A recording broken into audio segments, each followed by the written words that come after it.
Friends, ഞാനിന്ന് നിങ്ങളുമായിട്ട് share ചെയ്യാൻ പോകുന്നത് എല്ലാ വീട്ടമ്മമാർക്കും വളരെ യൂസ്ഫുള്ളായ നല്ല അടിപൊളി ടിപ്സുകളുമായിട്ടാണ്. അപ്പോൾ വീഡിയോ സ്കിപ്പ് ചെയ്യാതെ കാണുക. അതുമാത്രമല്ല, എൻ്റെ ഈ ചാനൽ സബ്സ്ക്രൈബ് ചെയ്യാതെ കാണുന്ന കൂട്ടുകാരുണ്ടെങ്കിൽ പ്ലീസ് ഒന്ന് സബ്സ്ക്രൈബ് ചെയ്ത് സപ്പോർട്ട് ചെയ്യാനും കൂടി മറക്കരുത്. അപ്പോൾ നമുക്ക് ടിപ്പിലോട്ട് കിടക്കാം. ഫസ്റ്റ് ടിപ്പ് എന്ന് പറഞ്ഞാൽ നമ്മൾ ഫ്രിഡ്ജ് എല്ലാം ക്ലീൻ ആക്കുന്ന ഒരു വീഡിയോ ആണ് ഞാനിപ്പോൾ ഇടുന്നത്. ഫ്രിഡ്ജ് ഫുള്ളായിട്ട് ക്ലീൻ ആക്കുന്ന വീഡിയോ ആണ്. കാരണം ഡോറിലെ അഴുക്കും ഡോറിലെ കറകളും എല്ലാം നമുക്ക് മാറ്റിയെടുക്കാം. അപ്പോൾ അതിനായിട്ട് ഞാൻ കുറച്ച് ഡിഷ് വാഷിനകത്ത് നമ്മൾ സാധാ വെള്ളം ഒഴിച്ചിട്ട് ഒന്ന് ടവലിനകത്ത് മുക്കിയിട്ട് ഇതേപോലെ ഒന്ന് തേച്ച് കൊടുത്താൽ മാത്രം മതി. എത്ര കറ പിടിച്ച അഴുക്കാണേലും ഇളകി വരും.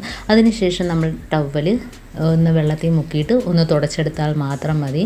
അപ്പോൾ ഫ്രീസറാണ് ആദ്യം ഞാൻ ക്ലീൻ ആക്കുന്നത്. അപ്പോൾ ഫ്രീസറിനകത്തുള്ള സാധനങ്ങളെല്ലാം മാറ്റിയിട്ട് നമുക്ക് ഇതേപോലെ ഒന്ന് തുടച്ചു കൊടുക്കാം. ഇപ്പോൾ ഇടയ്ക്കിടയ്ക്ക് ഇതേപോലെ ചെയ്യുന്നതുകൊണ്ട് നമുക്ക് വലിയ അഴുക്കൊന്നും കാണത്തില്ല. അപ്പോൾ ഇതേപോലെ ആദ്യം ആ ഡിഷ് വാഷ് വെള്ളവും കൂടെ മുക്കിയ ടവൽ വെച്ച് ആ ഫ്രീസറിനകം മൊത്തം തുടച്ചെടുക്കുക. അതിനുശേഷം നമ്മൾ നല്ലോണം ഒന്ന് കഴുകിയതിന് ശേഷം വീണ്ടും ഒന്ന് തുടച്ചെടുത്താൽ മതി. വളരെ ഈസി ആയിട്ട് തന്നെ നമുക്ക് ക്ലീൻ ചെയ്യാം.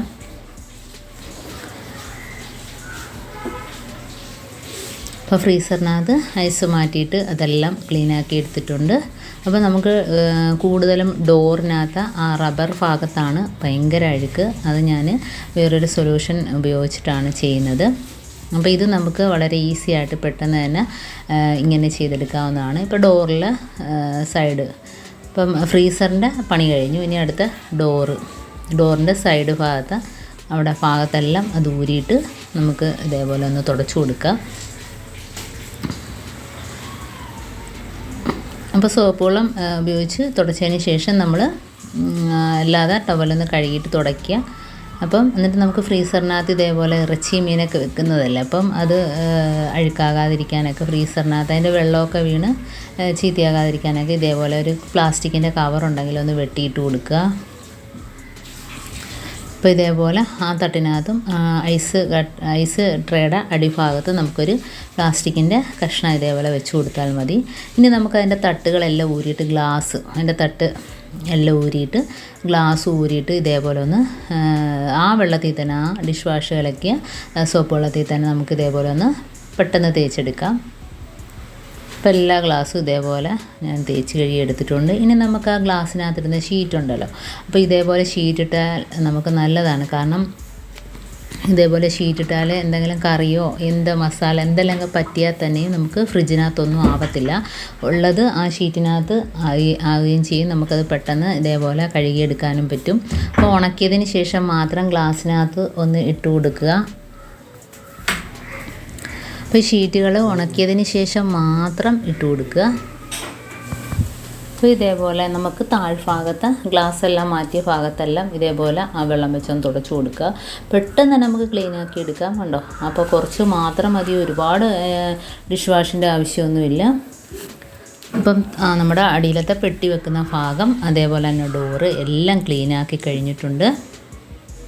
ഇനി നമുക്ക് സൈഡ് ഡോറിലെ ആ റബ്ബർ ഭാഗത്തുള്ള അതാണ് കുറച്ച് പാട്. അപ്പോൾ അത് നമുക്ക് ക്ലീൻ ആക്കുന്നതിന് വേണ്ടി ഞാനൊരു പ്രത്യേക സൊല്യൂഷൻ റെഡിയാക്കുന്നുണ്ട്. അപ്പോൾ ആ ഒരു സൊല്യൂഷൻ ഉപയോഗിച്ചിട്ട് നമ്മളത് ക്ലീൻ ആക്കുകയാണെങ്കിൽ നല്ല രീതിയിൽ നമുക്കതിൻ്റെ കറയും അഴുക്കും ചെളിയും എല്ലാം പോയി കിട്ടും.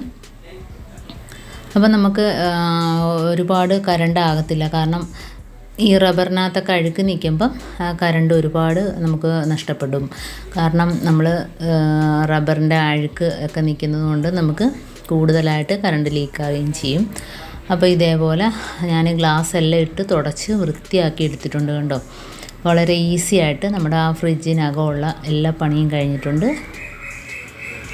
ഇനി നമുക്ക് ആ ഷീറ്റ് ഒന്ന് തുടച്ചെടുക്കുകയോ അതല്ലെങ്കിൽ ഉണക്കിയതിന് ശേഷം ഇടുക. നനവോട് കൂടി ഇടരുത്. കാരണം ആ നനവോട് കൂടി അത് ഒട്ടിപ്പിടിച്ചിട്ട് വീണ്ടും ഒരു സ്മെല്ലൊക്കെ ഉണ്ടാകും. അപ്പോൾ ഫുള്ളത് ഉണക്കിയതിന് ശേഷം എൻ്റെ ഷീറ്റൊക്കെ ഇട്ട് കൊടുത്തിട്ടുണ്ട്. ഇനി നമുക്ക് സൈഡ് ഡോറിലെ സൊല്യൂഷൻ റെഡിയാക്കാൻ വേണ്ടി ഞാൻ 1 ടീസ്പൂൺ അളവിൽ ബേക്കിംഗ് സോഡ, പിന്നെ വിനാഗിരി എല്ലാം കുറച്ച് മാത്രം മതിയാകും. ഇനി നമുക്കതിനകത്തോട്ട് വേണ്ടത് നമ്മുടെ പേസ്റ്റാണ്. അപ്പോൾ വൈറ്റ് കളറിലെ ടൂത്ത് പേസ്റ്റാണ് ഏറ്റവും നല്ലത്. അപ്പോൾ ഇത് 3 മാത്രം മതി. നല്ലൊരു പവറാണ് ഇതിന്. നല്ല രീതിയിൽ ഒന്ന് ഇളക്കി നല്ല രീതിയിലൊന്ന് ഇളക്കി കട്ടയൊക്കെ മാറ്റിയെടുക്കുക പേസ്റ്റിൻ്റെ. ഇനി നമുക്കിതാണ് നമ്മുടെ ഡോറിൻ്റെ ഇടയിൽ തേച്ച് കൊടുക്കുന്നത്. അപ്പോൾ ഡ്രൈ ആയിട്ടിരിക്കുന്ന റബ്ബർ ഭാഗത്താണെങ്കിൽ കുറച്ച് വിനാഗിരി ഒഴിച്ചതിന് ശേഷം ഈ സൊല്യൂഷൻ ഉപയോഗിച്ചൊന്ന് തേച്ചെടുക്കുക.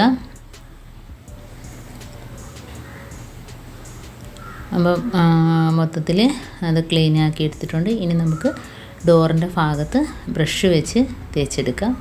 ആ ഭാഗത്തും ഇതേപോലെ അഴുക്കുണ്ടെങ്കിൽ ഈ ഒരു സൊല്യൂഷൻ വെച്ച് നമുക്ക് തേക്കാവുന്നതാണ്. ഇപ്പം എനിക്ക് ഫ്രീസറിനകത്ത് അത്ര അഴുക്കൊന്നും ഇല്ലാത്തതുകൊണ്ട് ഞാനത് തേച്ച് എടുക്കുന്നില്ല. ഇപ്പോൾ അതുകൊണ്ട് നമ്മുടെ റബ്ബറിൻ്റെ ഭാഗത്താണ് നല്ല അഴുക്ക്. അപ്പം നമുക്ക് കാണുന്നത് കണക്കല്ല, നമ്മൾ തേച്ചെടുക്കുമ്പം അതിനകത്തുള്ള ചെളിയെല്ലാം ഇറങ്ങി വരുന്നതായിട്ട് കാണാം. എന്നിട്ട് നമ്മളൊന്ന് ടവലോ ടിഷ്യൂ പേപ്പറോ ഒന്ന് വെച്ച് തുടച്ചെടുത്താൽ മതി. അതേപോലെ തന്നെ ബഡ്സ് ഉണ്ടെങ്കിൽ നമുക്ക് ഈ ഒരു സൊല്യൂഷനിൽ മുക്കിയിട്ട് നമുക്ക് അതിനകത്തോട്ട് ബഡ്സ് ഇറക്കി കൊടുക്കുകയാണെങ്കിൽ ആ ബഡ്സിൽ നല്ല രീതിയിൽ അഴുക്ക് വരും. അപ്പം ബ്രഷ് ആകുമ്പോഴത്തേന് ഇതേപോലെ നമുക്ക് മൊത്തത്തിൽ ഉരച്ചെടുക്കാൻ പറ്റും. അപ്പോൾ കണ്ടോ, അത് ആ ഭാഗം ഡ്രൈ ആയിരിക്കുകയാണെങ്കിൽ കുറച്ച് വിനാഗിരിയും കൂടെ ഒഴിച്ചു കൊടുക്കുക. എന്നിട്ടിങ്ങനെ ചെയ്ത് നോക്കുക.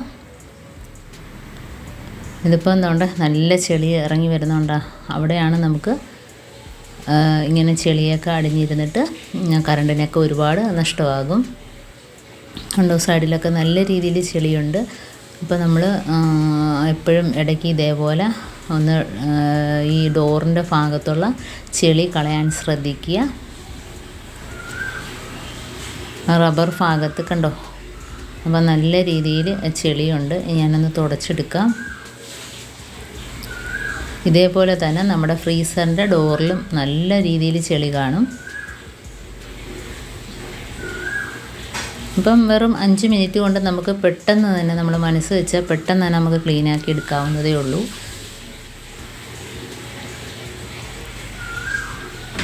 അപ്പോൾ കറണ്ട് ഓഫാക്കിയതിന് ശേഷം മാത്രമേ നമ്മൾ ഫ്രിഡ്ജ് ക്ലീൻ ചെയ്യാവുള്ളൂ.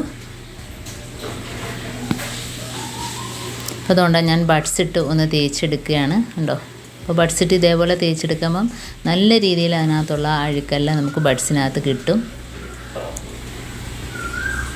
അപ്പോൾ ഞാൻ നേരത്തെ പറഞ്ഞ കണക്ക് നല്ല ഡ്രൈ ആണെങ്കിൽ നമ്മൾ കുറച്ച് നേരം ഒരു 5 മിനിറ്റ് വിനാഗിരി ഒഴിച്ചതിന് ശേഷം അതെല്ലാം അഴുക്കെല്ലാം കുതിർന്ന് കിട്ടും. അതിന് ശേഷം നമ്മൾ ഇതേപോലെ ആ ഒരു സൊല്യൂഷൻ ഉപയോഗിച്ച് തേക്കുകയാണെങ്കിൽ ഒന്നുകൂടെ നല്ല രീതിയിൽ ക്ലീൻ ആകും. ഇപ്പോൾ ഞാൻ അങ്ങനെ ചെയ്തില്ല. അപ്പോൾ കണ്ടോ, ബഡ്സ് ഇട്ടപ്പോഴത്തേന് അതിനകത്തുള്ള അഴുക്കെല്ലാം ഇളകി വന്നിട്ടുണ്ട്.